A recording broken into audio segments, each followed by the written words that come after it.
Buen día nuevamente. Cuando comenzamos a trabajar sobre las temáticas del derecho, bien, obviamente todo lo relacionado para poder llegar a lo que va a ser la última etapa de nuestra materia, que es los aspectos legales y la responsabilidad para los ingenieros, que es la carrera de la cual ustedes, imagino, no solamente se van a recibir, sino también van a ejercer. Obviamente vamos a tener que trasuntar todo un largo camino, bien, obviamente atravesando diferentes cuestiones y diferentes conceptos, conceptualizaciones, elementos, caracterizaciones y demás, para poder llegar a lo que vamos a tener, como yo les decía al final, una, un, un mayor abundamiento y un mayor entendimiento de qué es el derecho, bien, y por qué es importante que ustedes, al momento de ejercer la profesión, bien tengan conocimiento de ello. Para ello, bueno, en principio hay que entender algunas cuestiones que hacen en sí al derecho, bien, al derecho que parece que lo vengo nombrando muchas veces, pero porque la conceptualización de derecho y la caracterización del derecho tiene estos inconvenientes. ¿Por qué? Bueno, porque tiene las propias vaguedades del idioma, ¿no? O sea, el idioma, como lo conocemos, nuestra lengua, bien, nuestra lengua castellana y a su vez otras lenguas también, bien, tienen este problema. ¿Por qué? Bueno, porque una misma palabra, ¿sí? Puede relacionarse o puede significar distintas cosas, ¿no? Por ejemplo, cuando yo hablo de derecho, lo que estoy hablando es, bueno, alguno me puede decir, bueno, sí, es ese derecho que yo tengo para ir y protestar o para ir y peticionar ante las autoridades. Muy bien, es ese derecho que yo tengo por ejemplo, no sé, si compro un celular y me dicen que tengo un año de garantía, bueno, a los 200 días, o sea, un poco más de la pasada la mitad del año, yo puedo ir y hacer un reclamo. Muy bien, perfecto. También el derecho es eso que tengo que cumplir, ¿bien? Y a su vez también es eso, el derecho es algo que me enseñan. Y también el derecho es una ciencia. Entonces, bueno, es un poco la misma palabra y el mismo término lo que primero vamos a tratar en la clase de hoy, que es, ¿no? Este concepto de derecho que primero yo tengo que entender que esa vaguedad del idioma me da la posibilidad de definir el derecho de diferentes órbitas. Primero, el derecho en un sentido objetivo, ¿no? Que, bueno, una caracterización positivista que podemos hacer es que el derecho es un conjunto de normas, bien, que rige y dirige el comportamiento de los individuos en una sociedad determinada, en un tiempo determinado y en un espacio también determinado. ¿Por qué? Bueno, porque efectivamente no es lo mismo las normas, ¿sí? O lo que antes estaba prohibido hace un año atrás, que lo que estaba prohibido, o lo que está prohibido ahora, o lo que está permitido ahora. Bien, no se olviden que, por ejemplo, situaciones como mismo ahora el aborto, bien, que está en discusión ya hace varios años, obviamente, pero que en los últimos 6 meses o un año está bastante en boga. Después, lo que tiene que ver, por ejemplo, con el matrimonio entre personas del mismo sexo, la tenencia de estupefacientes, yo qué sé, no sé, la adopción por parejas del mismo sexo, eh, las normas que tienen que ver con la mayoría de edad, la edad de imputabilidad, o sea, o la posibilidad de imputar de un delito penal a un menor de edad. O sea, hay un montón de cuestiones que fueron variando con el tiempo y que obviamente también obedecen a diferentes cambios. Es más, esto que estamos viviendo nosotros hoy, ¿no? Digo, una pandemia mundial que nos obliga a estar tomando clases a través de una computadora, algo totalmente impensado. Impensado no solamente en la Universidad de Belgrano, que justamente no tenía ningún tipo de, o no teníamos la posibilidad de dar clases en forma virtual, sino también en un montón de otras universidades que tal vez, bueno, decían, bueno, podemos hacer esto virtual, o tal cosa, o cierto trabajo, o cierta práctica, pero no toda la materia o no toda la carrera. Bien, hoy, bueno, con esta situación de que no sabemos cuándo va a terminar, bueno, pasó el primer cuatrimestre, pasó el segundo cuatrimestre, o va a pasar el segundo cuatrimestre, y uno no sabe qué va a pasar en 2021 tampoco. Entonces, todas esas realidades, todos esos cambios nos llevan a que justamente el derecho se vaya acomodando, ¿sí? Porque ¿qué es el derecho si no es un resultado social, ¿no? O sea, lo que va pasando va generando situaciones que obviamente son nuevas y por sobre todas las cosas necesita que las normas empiecen a regular esas nuevas actividades. Empieza a regular el trabajo desde casa, ¿no? El home office, que empieza a regular, yo qué sé, no sé, que empieza a regular la posibilidad de hacer un reclamo. ¿sí? O la necesidad de que yo pueda hacer un reclamo a través de la web, algo que antes parecía súper imposible, ¿no? O sea, yo iba, contrataba el servicio de, no sé, Cablevisión, llegaba a mi casa, lo instalaba, lo usaba durante un tiempo, cuando lo quería dar de baja, tenía que ir al local de Cablevisión, disfrazarme de Rey Mago, tenía que caer con una carta de documento en la mano. O sea, había un montón de cuestiones que yo tenía que hacer para poder dar de baja el servicio y que se vengan a llevar el módem. Bien, o no se lo venían a llevar, no se lo llevaban y yo estaba como un año esperando con el módem ahí juntando tierra y después me lo cobraban o no me devolvían la guita del comodato. O sea, pasaban un montón de cuestiones, bien, que ahora obviamente no pueden ser así. Yo no puedo hoy pasar por la misma situación. Porque bueno, porque todo ha cambiado, porque yo no puedo salir a la calle, bien, y hacer un reclamo de la misma manera que lo podía hacer antes. Bueno, la cuestión que el derecho, como les decía, tiene es un resultado social, tiene obviamente un fin social, una fuente social también, obviamente, tiene una cuestión temporal, ¿no? Porque es importante el tiempo, ¿sí? Como yo les decía antes, comparando las épocas y comparando el derecho, me muestra un poco cómo es que ha variado, no digo cómo ha progresado, porque en algunas cosas tal vez no, pero digo, normalmente se progresa bien a través del derecho, de la misma manera que progresa la sociedad, y también tiene que ver una cuestión territorial, una cuestión espacial, ¿no? El derecho tiene sus límites, ¿sí? La soberanía, ese derecho de autogobierno y todo, ¿no? Eso me da un límite, ¿sí? Los límites del territorio. O si es una norma internacional, bueno, me va a dar los límites de los países que hayan firmado esa norma internacional. O si es un acuerdo binacional, tendrá los límites de los dos países que lo firmaron. O tendrá un límite tal vez en cuanto a la materia. Entonces, tiene un límite, por decirlo de alguna manera, el derecho. Y en este caso, como les estoy diciendo, tiene un límite espacial, tiene un límite territorial. Entonces, eso me lleva a mí a la posibilidad de entender cómo el derecho, que es un conjunto de normas, como digo, desde un punto de vista positivista, ¿no? No estoy teniendo en cuenta un montón de otras cuestiones morales y demás. No, no. Desde el punto de vista más kelseniano del derecho, estoy pensando que es un conjunto de normas que van a regir y dirigir el comportamiento, ¿sí? De los individuos, de las personas de esa sociedad, en un tiempo determinado, ¿sí? Y en un espacio, obviamente, también delimitado. Eso en cuanto a lo que hace el derecho en sentido objetivo, ¿sí? El derecho como un objeto. En cambio, tenemos también el derecho subjetivo, ¿sí? Ese derecho, como dice, subjetivado del sujeto, ¿bien? Donde el derecho para mí, ¿qué es? Bueno, el derecho para mí es una facultad, una oportunidad, una relación de poder que tengo sobre algo. ¿Cómo es eso, una relación de poder? Bueno, este caramelo que está acá, que está acá hace mucho tiempo, ¿no? Porque desde ya el estudio no vengo hace bastante, así que debe ya tener unos meses, así que puedo tranquilamente utilizarlo para robar un banco, probablemente, porque está bastante duro. Este caramelo, bueno, yo tengo una relación de poder con este caramelo. ¿Por qué? Bueno, porque tengo un derecho real de dominio sobre él, puedo hacer lo que quiera con este caramelo, lo puedo comer, lo puedo regalar, o sea, lo puedo vender, lo puedo alquilar, o simplemente lo puedo tirar a la basura, o lo puedo dejar ahí que se siga endureciendo. Bien, claramente yo puedo hacer lo que quiera, obviamente dentro de los límites legales, ¿no? Con mi propiedad, con mi derecho real de dominio que tengo sobre este caramelo. ¿Sí? Desde el punto de vista subjetivo, está vinculado no con un objeto, no como el derecho como un objeto, sino vinculado al sujeto, por eso se llama derecho subjetivo, porque está subjetivado a la persona.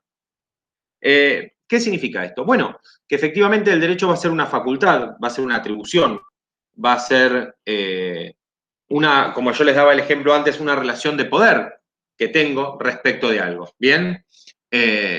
Entonces, yo voy a poder, por decirlo de alguna manera, cumplir todas mis intenciones, todos mis deseos, ¿no? Les daba el ejemplo del caramelo, ¿no? Para simplemente hacer una relación práctica, pero digo, yo puedo, por decirlo de alguna manera, ejercer esa facultad, esa relación de poder, bien, y llevarla, ¿sí? Se puede decir, obviamente, dentro de los límites de las normas, puedo cumplir todo lo que yo quiero, puedo hacer lo que yo desee, bien, dentro de mi derecho, ¿no? Bueno, entonces, eso es el derecho desde el punto de vista subjetivo, ¿no? Una facultad, una atribución, eh, una relación de poder, por decirlo de algún modo. Pero distinto es ya, y ya saliendo un poco de estas dos que son las más importantes, ¿no? El derecho objetivo y el derecho subjetivo, bien, ya el derecho como una ciencia, ¿no? Como una ciencia que durante mucho tiempo se entendía que el derecho no lo era, que no tenía un método de estudio propio y demás, por consiguiente no podía entenderse como una ciencia. Distinto es el derecho, por ejemplo, a la hora de decir en la enseñanza del derecho como una materia. Entonces digo, tengo el derecho objetivo, el derecho subjetivo, bien, el derecho como una ciencia o el derecho como una materia de enseñanza.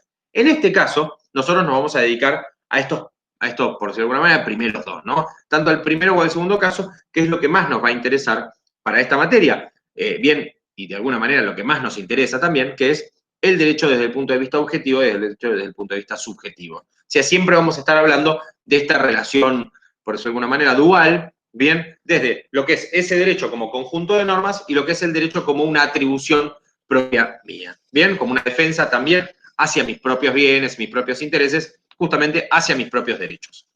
Bien, retomando un poco lo que veníamos diciendo. Entonces, el derecho, la vida social, las normas como límite justamente a la vida social, como control social, bien, esta norma jurídica que viene de alguna manera a imponerse a los sujetos desde el momento que comienzan a llevar una vida, vuelvo a decirlo, una vida social, una vida en sociedad, bien, ese contrato social que firmamos, entre comillas, como contrato de adhesión, cada vez que cuando nacemos, bien, nos adherimos justamente a una forma de vida, a una forma de llevar adelante eh,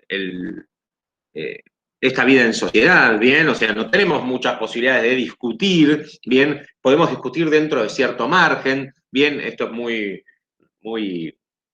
muy guionado, para decirlo de algún modo, ¿bien? Y a todo esto, por decirlo de alguna manera, también importa lo que es la figura del Estado, ¿no? Este, este,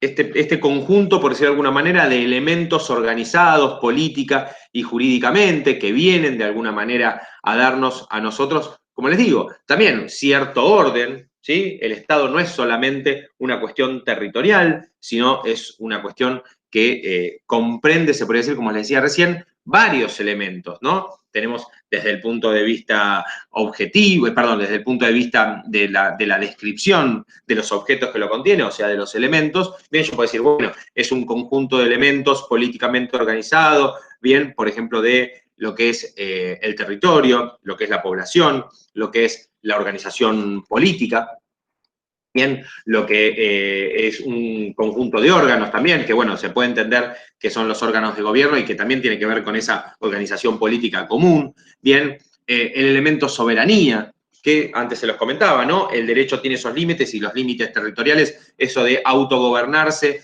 bien, está vinculado con la soberanía, la independencia, bien, todo eso es lo que hace a un Estado, ¿no? Entonces, esa comunidad social, ¿sí? Organizada y con todos esos elementos que le comentaba recién, es lo que nosotros entendemos como Estado. Y es lo que obviamente vamos a comprender como una cuestión muy importante. ¿Por qué? Bueno, porque acá es donde yo tal vez siempre disiento un poco de las cuestiones mediáticas, ¿no? Que a veces en vez de informar, desinforman y eh, en vez de enseñar, ¿cómo les puedo decir? Parece que hacen que las personas en algún punto sean más ignorantes. ¿Por qué? Bueno, porque muchas veces vamos a ver la tele que dice, el Estado, y yo digo, bueno, pero el Estado es todos estos elementos. ¿Cuáles? Cuando dice el Estado, ¿a qué elementos se refiere? ¿No? Yo creo que también lo que les estoy tratando de dar, y un poco que era la pauta de la primera clase, esto de generar dudas, de generar también una manera distinta, una nueva cosmovisión, por decirlo de algún modo, es que ustedes también a la hora de leer, no sé cuántas noticias leen, no sé si leen el diario, ¿sí? Estaría bueno de vez en cuando leer las noticias, tal vez no todo lo que tenga que ver con COVID, ¿no? Pero estaría buenísimo que ustedes puedan, ¿no? Tener en cuenta todas las cuestiones, por ejemplo, relativas a que cuando yo hablo de Estado, ¿sí? Hablo de, bueno, de todos estos órganos, ¿sí? Hablo de todos estos elementos, ¿sí? Hablo de todas estas cuestiones que comprende al Estado. Bien, primero, ¿sí? Cuando normalmente lo veo en la tele o lo veo en el diario, leo que dice el Estado y que en realidad se refiere al gobierno. Entonces digo, bueno, se refiere al órgano de gobierno. Y después veo que dice, el Estado financiará, ¿no? Entonces digo, ah, bueno, pará, entonces es una decisión del gobierno que en realidad la pagamos toda la población. Entonces, o sea, no es el Estado, o son solamente dos elementos del Estado. Y después, por ejemplo, dice, por ejemplo, no sé, el Estado o el gobierno entregó tantas computadoras en tantas escuelas.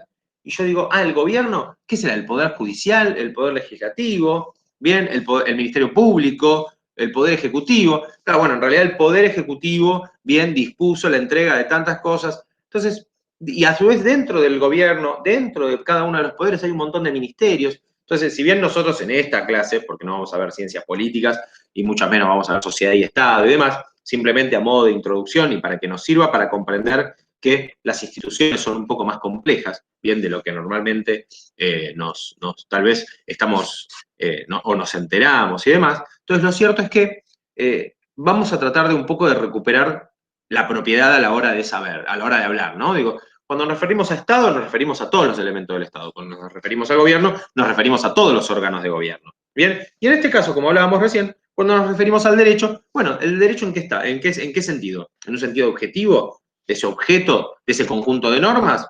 ¿O voy a pensar el derecho desde o mejor dicho, estoy hablando del derecho como un sentido subjetivo? Estoy hablando como el derecho eso de yo tengo derecho a. Bien, entonces, teniendo en cuenta todo eso, bien, vamos a comenzar un poco a hablar sobre el derecho, sobre las normas, bien, y esto ya metiéndonos en el segundo punto de la unidad 1, bien, que es sobre Constitución Nacional. Ustedes van a encontrar en la clase de hoy, en la plataforma Moodle, perdón, en la plataforma de la UB, bien, van a encontrar que ya les puse dos links, bien. Uno de ellos, ¿sí?, a la Constitución Nacional, y el otro al Código Civil y Comercial. Bien, son, por decir de alguna manera, la norma más importante, ¿sí? La norma más importante, el local, ¿no? Desde ya, ¿sí? Más importante de nuestro ordenamiento jurídico, ¿sí? Y que se entiende de alguna manera al derecho constitucional, al derecho que deviene de la Constitución de la Nación Argentina, no Constitución Nacional, yo puse Constitución Nacional, está mal dicho, es Constitución de la Nación Argentina. Esa Constitución Nacional principalmente lo que va a generar es lo que llamamos el derecho público. Bien, y en cambio, el Código Civil y Comercial es, por decirlo de alguna manera, la máxima autoridad normativa, ¿no? Desde el punto de vista normativo, si se le puede decir, no autoridad de persona, sino normativa, de lo que llamamos el derecho privado.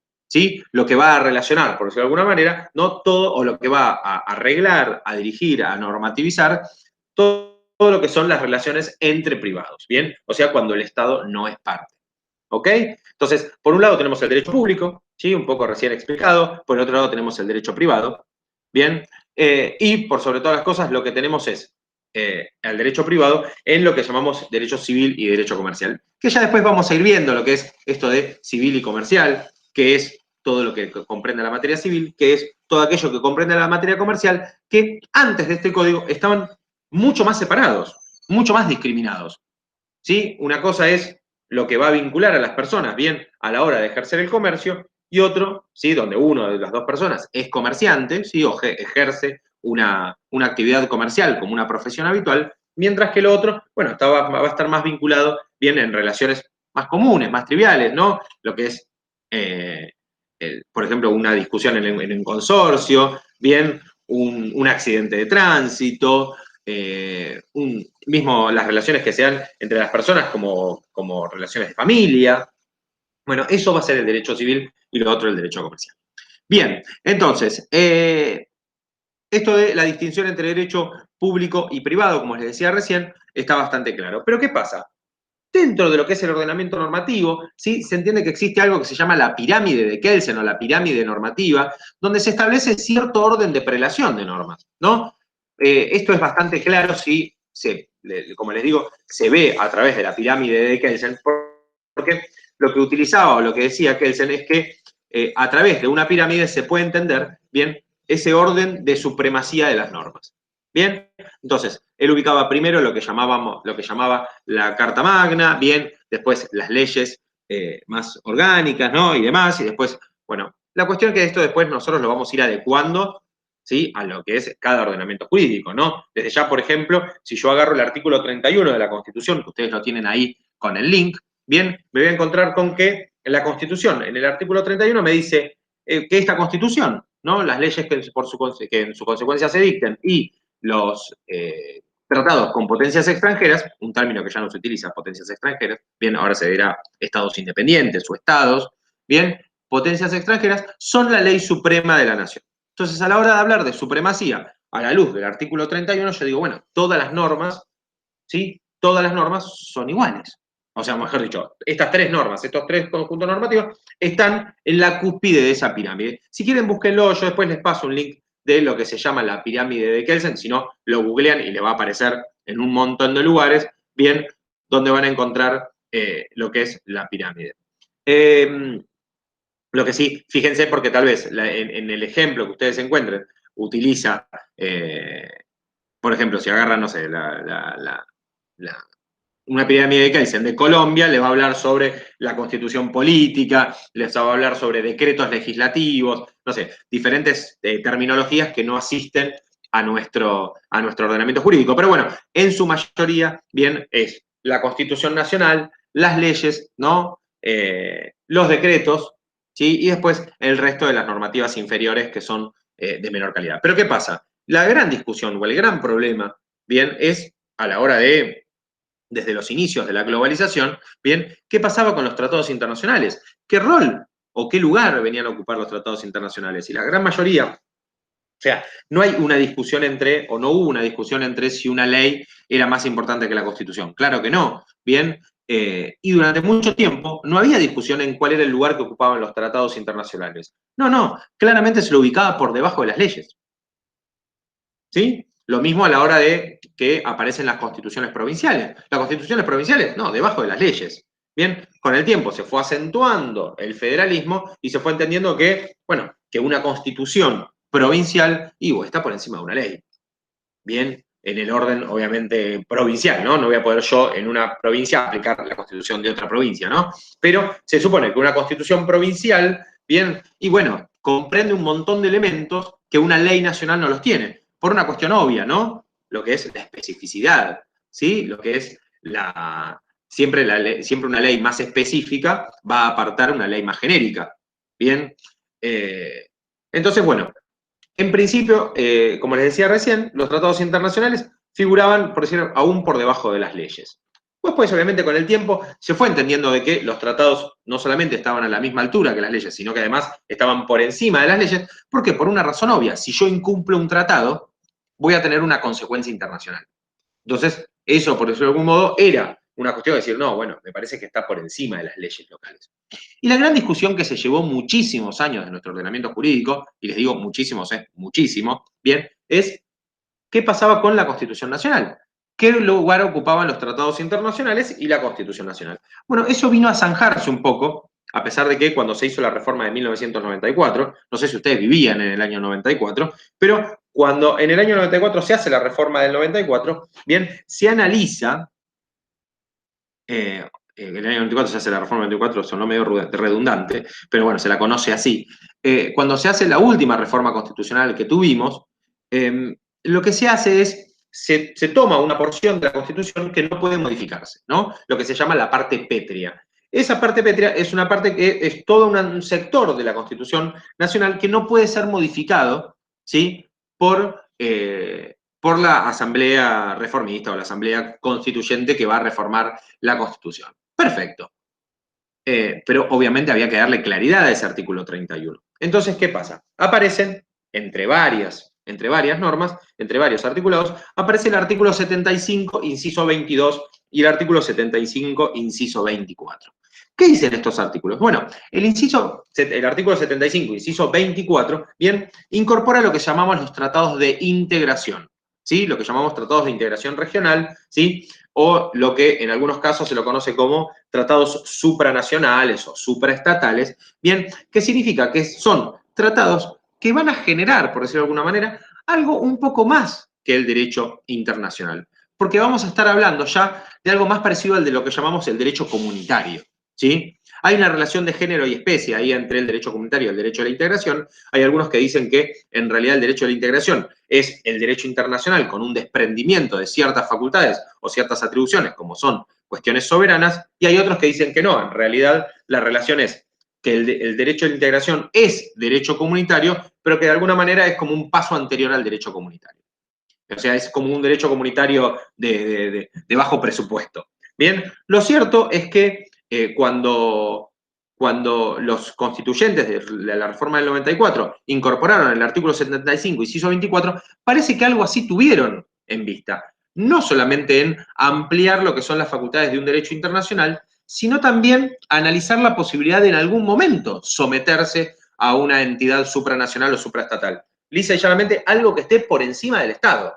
¿Se entiende, no? Bien, derecho comunitario, lo que se conoce en como llamamos la Unión Europea, bien, o la Comunidad Andina de Naciones, en lo que es la zona del norte de Sudamérica y demás. Entonces, ciertamente hay una situación ahí que se da bastante interesante, que viene llevándose obviamente un montón de años de estudio, antes del 94 y después del 94, y que yo entiendo que fue bastante de avanzada, ¿bien? Porque se imaginarán ustedes que la Unión Europea arranca, si bien ya venía con diversas comunidades económicas y demás, arranca fuertemente en el año 91, 92. Entonces, lo cierto es que hablar de que el año 94, ya pergeñado, ¿no?, desde los años anteriores, y que a partir de que entró en vigencia en el año 95, la Constitución Nacional habilitaba este tipo de posibilidades, es bastante bueno, es bastante interesante. Y lo cierto es que al poco tiempo tenemos, por decirlo de alguna manera, el estallido de ciertos tratados internacionales a los cuales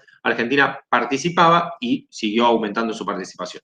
Llamamos Mercosur, que ahora está ahí un poco que sí, que no, bien, que también es una cuestión política, ¿no? Desde ya, hay gobiernos que le prestan mucho más atención, ¿no? Gobiernos locales que le prestan mucho más atención al Mercosur, bien, como puede ser en el gobierno de Mauricio Macri, o que tal vez le han prestado mucho más atención a la UNASUR, ¿sí?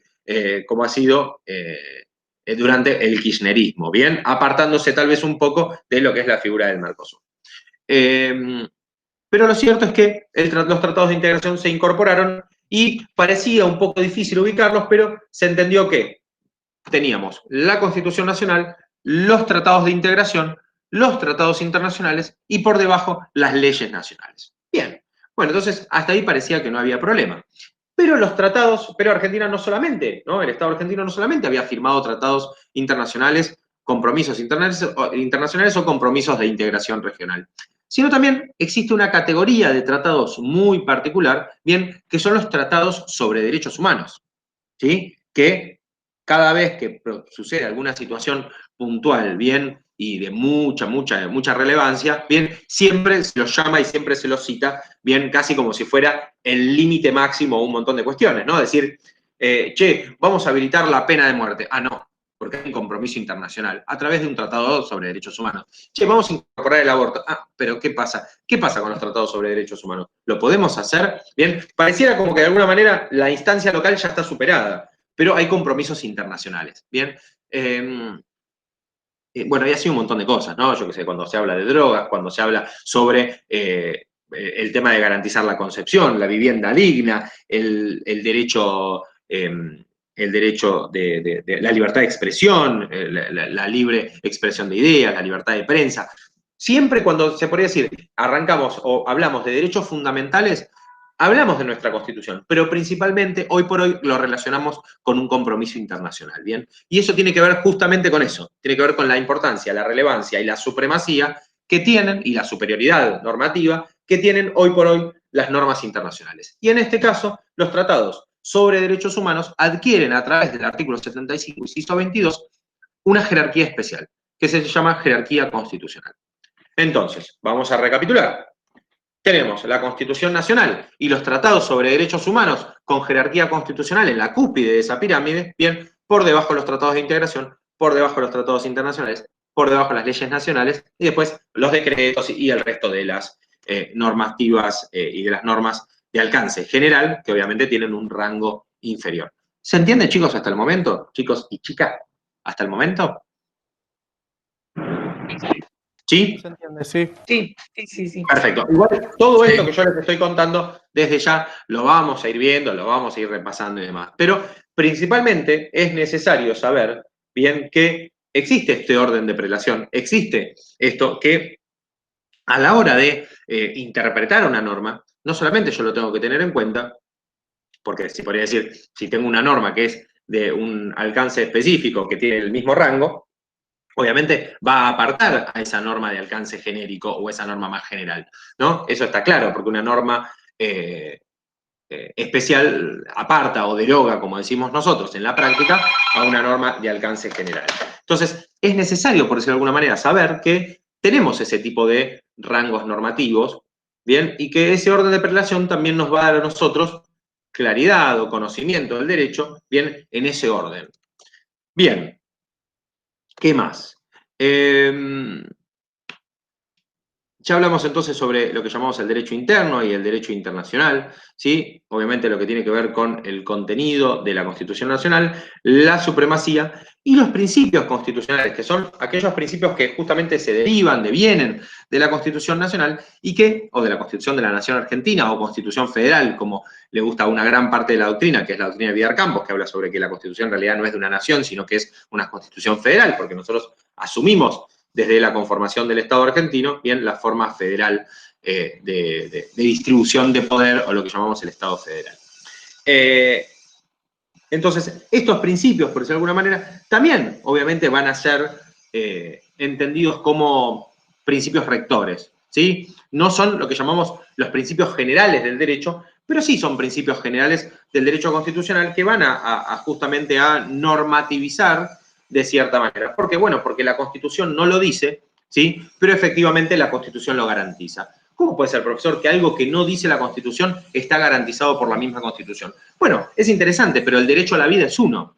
Ustedes me van a decir, profesor, tengo acá la Constitución Nacional, me voy a fijar, voy a buscar derecho a la vida. El derecho a la vida no está nombrado en ninguna parte de nuestra Constitución. Bien, ¿qué significa? ¿Que no está garantizado el derecho a la vida? ¿Significa que nosotros caminamos por la calle, bien, y no podemos defender nuestra vida? No, claro que no. Claro que no, lo podemos hacer, porque el derecho a la vida está intrínsecamente vinculado con nuestra Constitución. ¿Pero qué, se lo olvidaron? No, no es que se lo olvidaron. Simplemente se sobreentendió que todos aquellos derechos, de hecho lo dice la misma Constitución, que todos aquellos derechos no enumerados en la Constitución, no mencionados explícitamente, bien, se entienden defendidos por la Constitución. ¿Por qué? Y bueno, ¿para qué voy a garantizar el derecho a la libertad si no puedo garantizar el derecho a la vida? Bien, esto también es la gran discusión que está vinculada, obviamente, con el tema del aborto, ¿no? A la hora de hablar de aborto, tengo que hablar sobre hasta cuándo yo estoy defendiendo el derecho a la vida o hasta cuándo estoy defendiendo el derecho a la libertad de la madre gestante, ¿no? De decir, bueno, puede o no puede, bien, abandonar o interrumpir, se podría decir, este embarazo. Bien, entonces por eso es tan importante lo que tiene que ver con el derecho a la vida. Bueno, un poco como para ir redondeando, porque tampoco los quiero abrumar en la primera, segunda clase o en la segunda, primera clase de todo esto, bien, lo cierto es que el derecho derivan, obviamente, principios que son súper relevantes y muy importantes, bien, que vienen no solamente, como les dije, a garantizar el cumplimiento o la defensa de los derechos, sino que justamente vienen a cumplir este rol de garantía, ¿no? Defender los derechos, ¿sí? Se entiende que si una constitución no incluye los derechos y no incluye garantías o no incluye la forma de defender esos derechos, efectivamente no es una constitución. Necesito algo que me diga, y esto con todas las normas, ¿no? ¿Sí? Necesito que me diga qué derecho tengo y necesito que me diga cómo defenderlo. ¿Sí? Por eso ustedes van a encontrar una parte de la Constitución que les va a decir, ¿sí?, que a través de un mecanismo o de un método expedito y rápido yo puedo defender, ¿no?, mi derecho a la libertad ambulatoria, lo que llamamos habeas corpus, ¿sí? O puedo defender todos los derechos que no son la libertad ambulatoria, lo que llamamos amparo, ¿sí? O cuando se vea afectado nuestro nombre o nuestro honor a través de publicaciones o a través de bancos de datos, bien, también puedo tener una medida expedita y rápida, lo que llamamos habeas data, ¿sí? Entonces, todo esto, que de alguna manera para ustedes tal vez es nuevo en algunos casos, en otros casos capaz que lo escucharon alguna vez hablar, bien, lo pueden haber escuchado en los medios, ¿sí?, o lo pueden haber leído, bien, efectivamente ¿sí?, es necesario saber que una constitución no es solamente un gran conjunto y un gran conglomerado de principios y derechos, sino también de herramientas, ¿sí? La constitución es una herramienta, ¿sí? Es una herramienta fundamental para la organización de un Estado, para la organización política de un Estado, para una organización respecto del orden de prelación de normas, que es lo que hablábamos recién, pero también por sobre todas las cosas para la propia defensa del Estado. Y acá voy a ir al concepto más liberal de constitución, que es, ¿no?, cuando analizo la posibilidad de la Constitución de decir, bueno, ¿a quién está defendiendo la Constitución? Está defendiendo a las personas, ¿no? Está defendiendo al elemento población del Estado. Magnífico. ¿Y de quién lo está defendiendo? ¿De otras personas? ¿Lo está defendiendo de megaempresas? ¿O lo está defendiendo del mismo Estado? Lo está defendiendo de su mismo gobierno.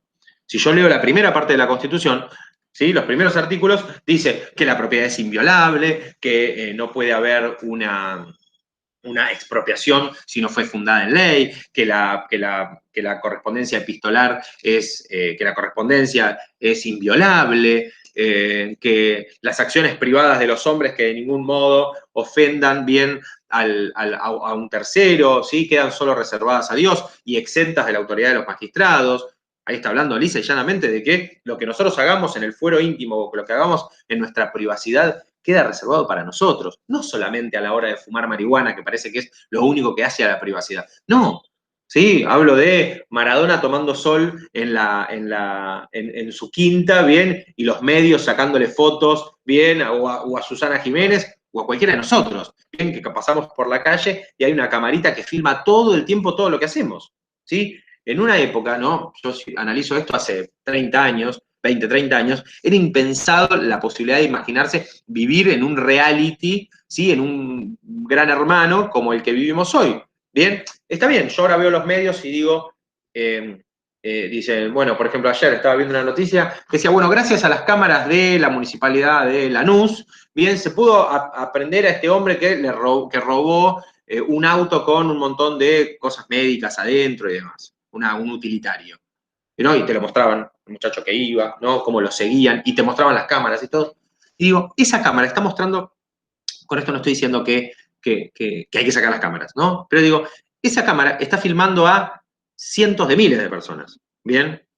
Y agarró a uno que robó. Entonces ustedes van a decir, bueno, profesor, pero funciona, el sistema funciona. Y a todo esto, yo me acuerdo de un capítulo de Los Simpsons, ¿no? El de cuando hacen lo de los osos, ¿no? Cuando aparecen los osos en la comunidad, ¿bien? Entonces lo que hacen, ponen el sistema de monitoreo de osos, ¿bien? Entonces, Lisa hace un razonamiento muy inteligente, que es el de la piedra. Le dice, esta piedra, ¿sí? Ahuyenta a los tigres, creo que dice. Entonces le dice, bueno, te compro la piedra, le dice Homero, obviamente mostrando un poco cómo es él. Pero es un poco así, digo, si yo tengo cámaras y no tengo robos, las cámaras funcionan. Si yo tengo cámaras y con eso aprendo a una persona, a dos, a 10, no importa, las cámaras funcionan.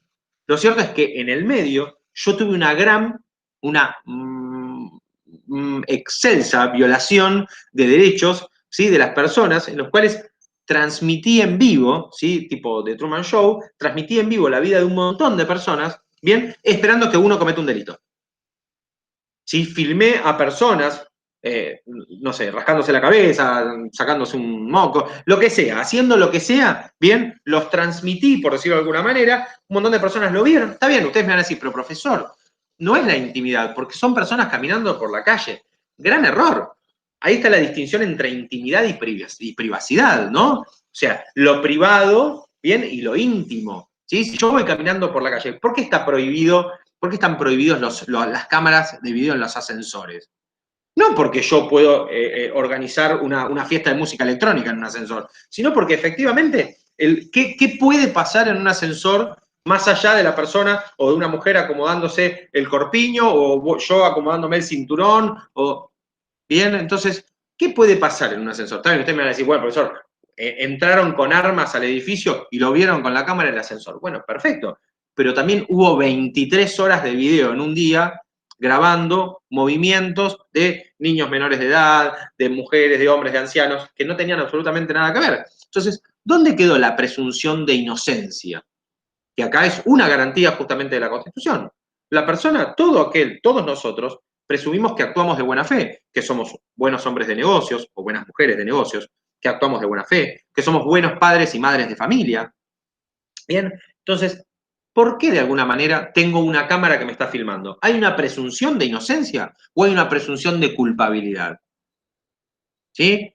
Con esto no les estoy diciendo salgamos a romper las cámaras y a tirar piedrazos a las cámaras, pero esto también se ve en la película V for Vendetta o V de Venganza, ¿bien? Este monitoreo que hay sobre la gente y este control social, ¿sí? Hace, por decirlo de alguna manera, nos muestra, bueno, que efectivamente hay un control sobre la gente, ¿sí? Hay un control sobre todo lo que nosotros hacemos.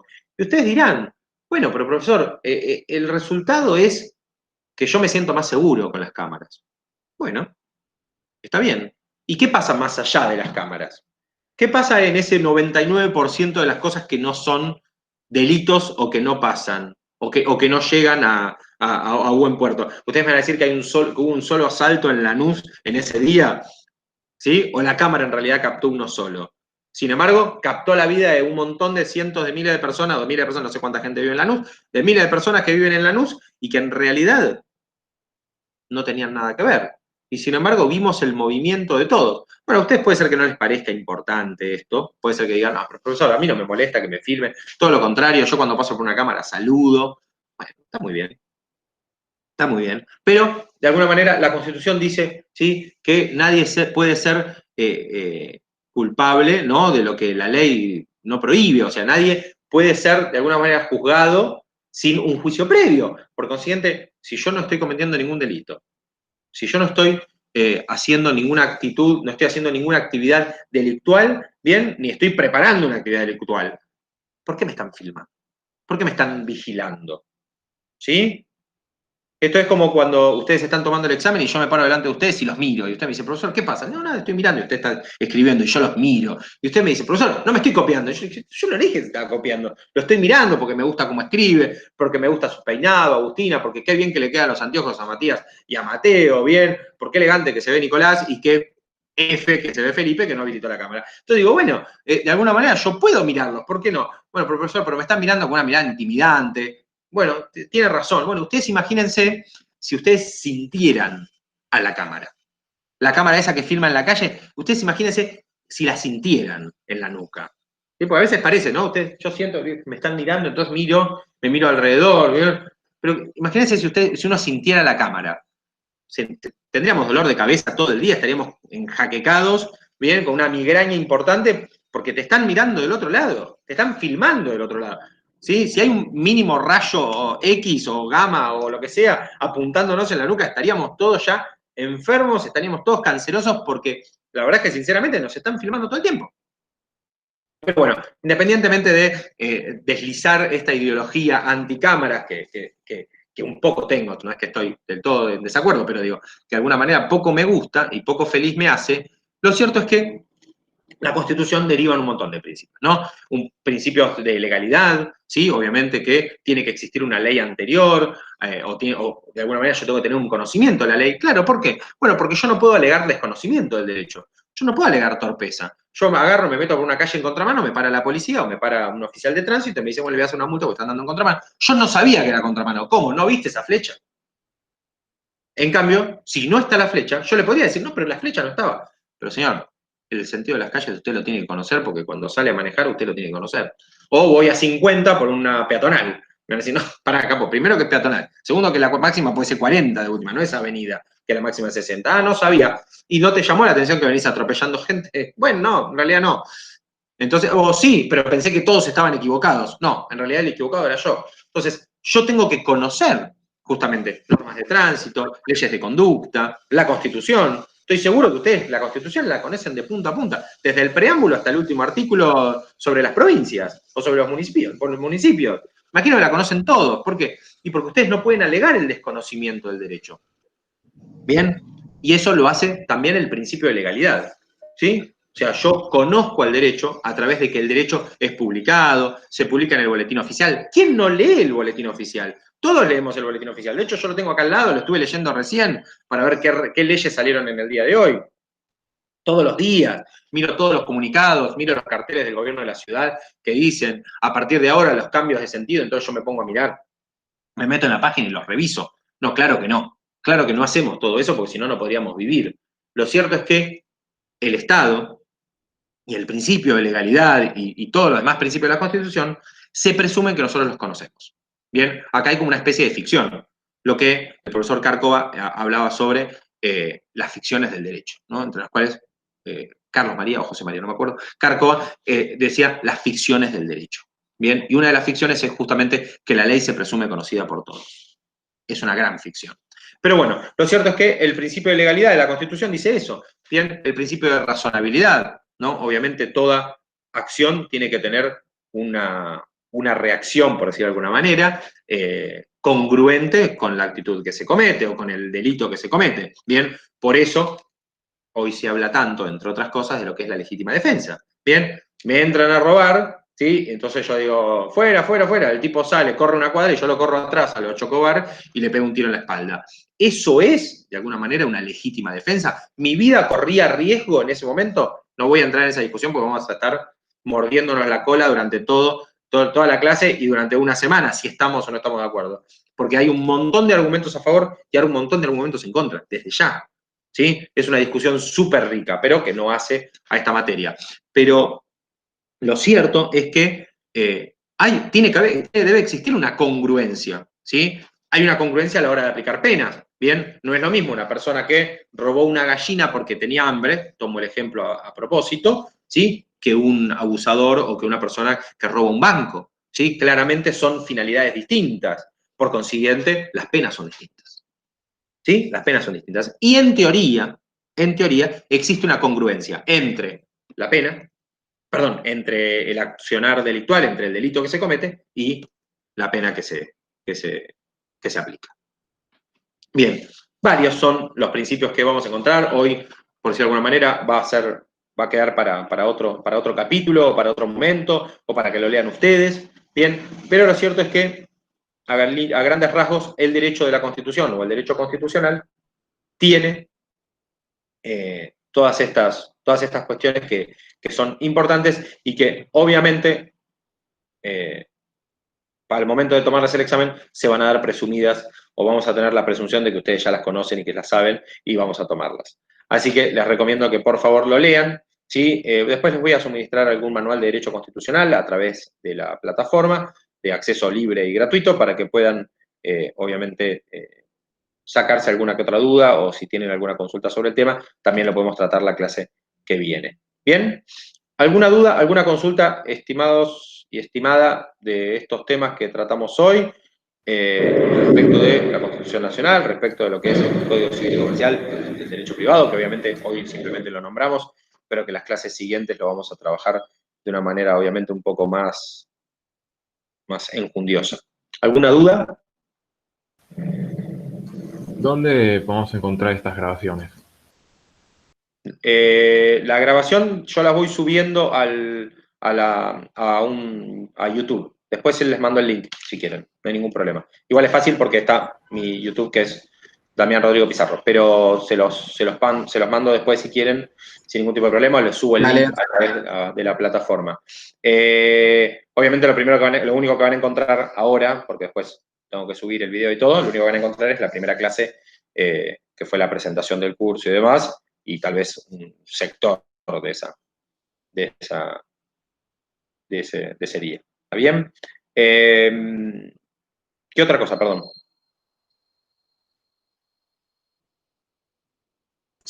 ¿Tenés la fecha del parcial, profe? 2 de octubre. ¿2 de octubre? 2 de octubre. Sí, me lo avisaron ayer. 2 de octubre, el parcial, creo que 20 o 21, no me acuerdo, el recuperatorio. Ok. ¿Qué más? ¿Y cómo va a ser la metodología, más o menos? Todavía no me han indicado, por decirlo de alguna manera, cuál es la metodología preferible para la materia, para la carrera, para la facultad, pero desde ya se van a enterar ustedes en cuanto antes. Si me llegan a decir que yo normalmente tomo escrito y tomo multiple choice, pero y dejo el final y dejo los orales para los finales. Esa es la metodología que yo aplico comúnmente. Si llego a tener alguna recomendación o algún comentario respecto a la facultad, obviamente se oirá. Perfecto. ¿Está bien? ¿Alguna otra cosa? Genial. Sí. Yo tengo una consulta, pero es súper ajeno a la universidad y lo que estamos viendo.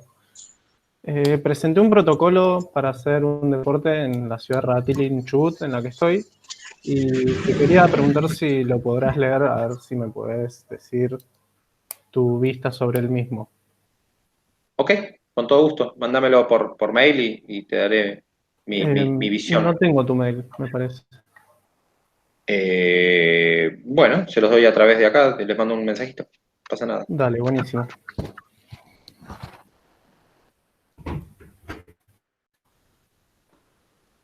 Bien, ¿qué otra cosa?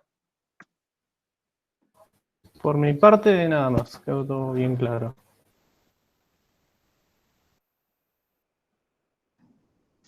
Yo, profe, tengo una pregunta. Con, con respecto, por ejemplo, si te graban o algo, porque hay muchos videos que hacen los yanquis que, por ejemplo, graban a una persona y lo suben a internet y se vuelve viral. ¿Eso técnicamente se puede hacer? ¿Sabes qué? Es muy buena la pregunta, Agustina, y hay una cosa muy interesante respecto a eso que vale la pena tratarlo. Y de hecho se dio el primer caso de lo que llaman, de una doctrina que yo llamo doctrina española, pero en realidad, porque en español se dice así, pero probablemente existe en otro lado también y con otro nombre, que se llama derecho al olvido. La utilización de las personas en redes, la utilización de material privado en redes está totalmente prohibido sin el consentimiento. De hecho, yo les avisé que iba a subir los videos, todo, de alguna manera, porque esto es una cuestión práctica para ustedes y para que después puedan volver a rever ciertas cuestiones de la materia. Bien, de hecho, esto está avisado y a ustedes les avisa la clase, la aplicación, por ejemplo, de Meet, de que esto va a estar siendo grabado, ¿no? Y eso, por algún modo, por eso también se utiliza el mail de la facultad. Por eso les recuerdo a los que hoy intentaron ingresar con mails que no eran de la facultad, ingresen con el mail institucional de la facultad. En este caso, Mateo y Felipe. Después, si algún otro hace lo mismo, lo mandaré al frente también. Entonces, lo cierto es que está totalmente, o sea, está prohibido desde ya. Pero ¿qué pasa? Vos no, aún que vos me digas, mira, voy a pasar el video de Agustina, bien, comiendo yogur con cereales, y bueno, y vos me vas a decir, no, ¿cómo va a pasar tal cosa y demás? Quiero censurarlo previamente. Bueno, hay que analizar bien cuál es el resultado, que en realidad la censura previa es una cuestión muy, muy grave, se puede decir, dentro de lo que es la libertad de expresión. Pero cierto es que transmitir a Agustina comiendo yogur con cereales, independientemente que para mí pueda ser una pavada, para Agustina puede ser algo extremadamente severo y angustiante, y ella no tiene por qué pasar por esa situación. Entonces, efectivamente, debe primar el derecho a la intimidad y los derechos de la persona. Entonces,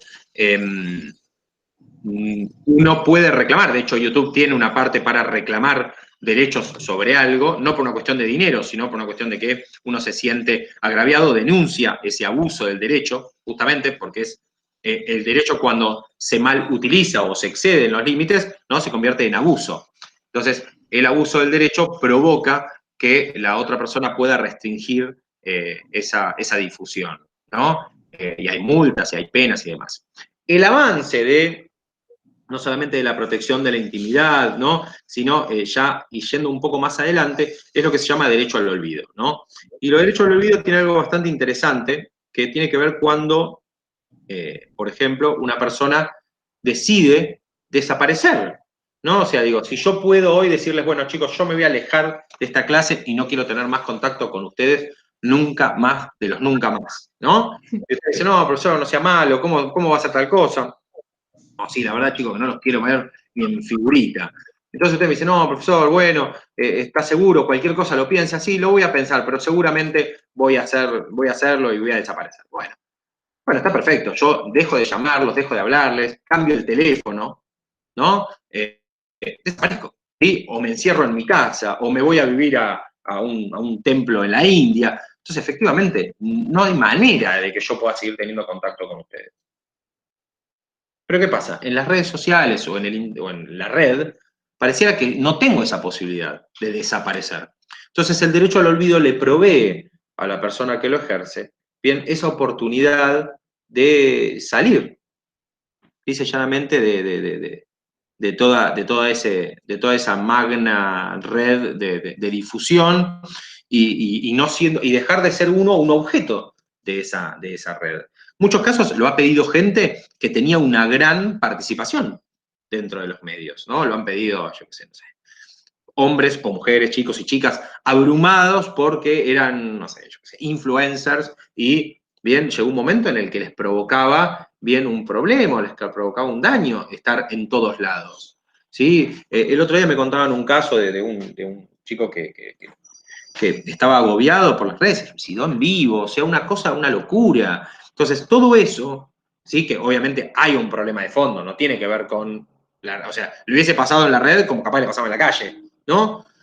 O le hubiese pasado en la escuela, si, yo qué sé, no sé, capaz que lo bulineaban bastante al flaco, capaz que se hubiese sentido igual de mal, pero capaz que creo que tiene que ver con eso. Pero cuando uno ingresa a las redes sociales, mismo, yo me acuerdo cuando una vez quise darme de baja de Facebook, ¿no? Viene mi hermano y me dice, che, me voy a dar de baja de Facebook. Y le digo, mira qué buena idea, yo también lo voy a hacer. Entonces doy de baja de Facebook, me dice, ¿estás seguro que se va a dar de baja? Sí. ¿Seguro? Sí. ¿De verdad? Sí. Bueno, no se preocupe, porque cuando usted quiera volver a Facebook, le vamos a guardar igualmente su perfil. Después sí, igual tipo un eliminar de todo o una cosa así.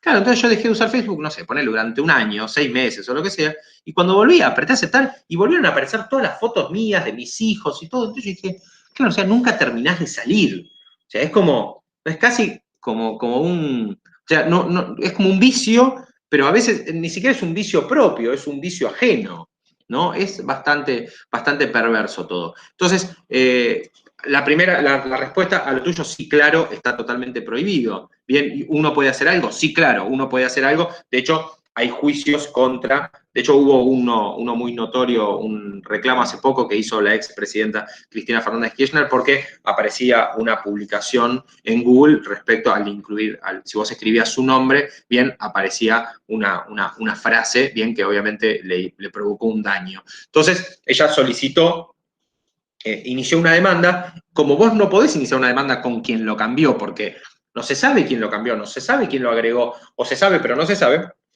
lo que haces es demandar a los buscadores, ¿sí? En este caso se demandó a Google, porque Google fue el que lo tenía a disposición. ¿Bien? Normalmente todas las demandas, por ejemplo, nosotros hemos iniciado demandas, se inician contra el servidor, pero también contra el buscador. ¿No? Bien. ¿Alguna otra duda, alguna otra consulta? Felipe, Nicolás, Matías, Agustina, Mateo. Bien. Bueno, nos vemos entonces el viernes que viene. Tienen tarea para el hogar, tienen ya cuestiones que hacen a lo que es la primera unidad, y para ya leer, ponerse en tema, ya no pueden decir que no saben, no pueden desconocer lo que tienen que hacer para el próximo viernes 21 de agosto, que es no solamente releer, rever todo lo que estuvimos hablando acá, sino por sobre todas las cosas, ya meterse en el tema, ¿no? Hacer, tratar ya lo que es la unidad 1. ¿Bien? Genial. Ok, Perfecto. sí. Sí. Bueno, Ok. ¿cómo? Perdón, lo último, no escuché. No, perfecto, ok. Genial. Bien, entonces, ya tienen ahí todo agregado en la plataforma. Tienen el link de YouTube por el video anterior y cuando pueda subo este también. Bueno, ya está. Creo que está todo hecho. Está todo listo. Perfecto. Bueno, les mando un gran abrazo, que tengan una muy buena semana, principalmente un buen fin de semana, un feliz día del niño, ¿sí? Y niño, una buena semana. Nos vemos el viernes. Igualmente. Dale, Muy bien. profe, nos Dale, vemos. igualmente, buena semana. Chao. Nos vemos. Chao.